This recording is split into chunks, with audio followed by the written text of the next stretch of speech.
90 দশকের পরে আমাদের প্রজন্ম কখনোই ঝাপান খেলা দেখিনি। বাবারে সাপে ঝাপান খেলা আমার জীবনে কোনোদিন দেখিনি আমি এই ঝাপান খেলা।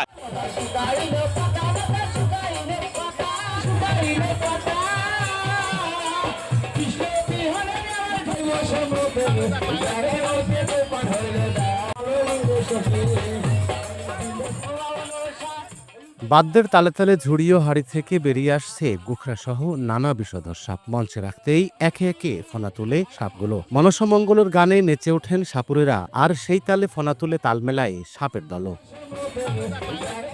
ঝিনাইদহে সাপুরেদের ঝাপান খেলা একটি ঐতিহ্যবাহী সাপ খেলা, যা একটি বড় আয়োজনে অনুষ্ঠিত হয়, যেখানে সাপুরেরা সাপ দিয়ে নানা কৌশল প্রদর্শন করেন।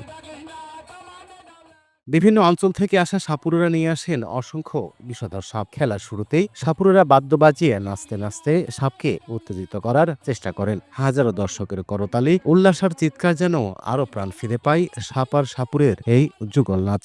ওরে বাবারে সাপে ঝাপান খেলা পাবে জামে সাপে ঝাপান খেলা দেখিনি। আমার জীবনে কোনোদিন দেখিনি আমি এই ঝাপান খেলা।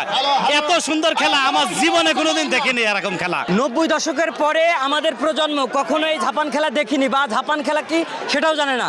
এই প্রথম ঝিনাইদহ জেলার মহেশপুর উপজেলাতে এই প্রথম আমরা অনেক বছর পরে, আমি কখনোই দেখি না, এই প্রথম দেখছি ঝাপান খেলা। আমি খেলাটা দেখে বুঝতে পারছি অনেক আনন্দিত পাচ্ছি এবং অনেক দর্শক আসছে, দূর দূরান্তকে অনেক এলাকার থেকে দর্শক আসছে এবং অনেক আনন্দ পাচ্ছি খেলাটা দেখে। আমার বান্ধবী এবং বন্ধুরা অনেকজন এসেছে, এই অনেক ভালো লেগেছে তাদের। এই খেলাটি গ্রাম বাংলার একটি লোকজ ঐতিহ্য, যা কালের বিবর্তনে প্রায় হারিয়ে গেলেও সম্প্রতি ঝিনাইদহের মহেশপুর উপজেলার ভৈরবা বাজারে এটি নতুন করে আয়োজন করা হয়েছে।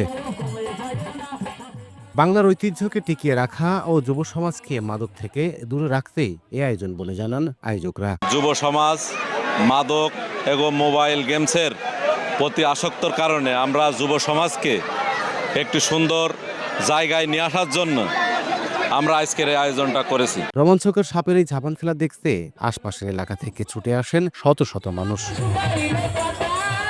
লোটাস রহমান সোহাগ, সময় সংবাদ, ঝিনাইদহ।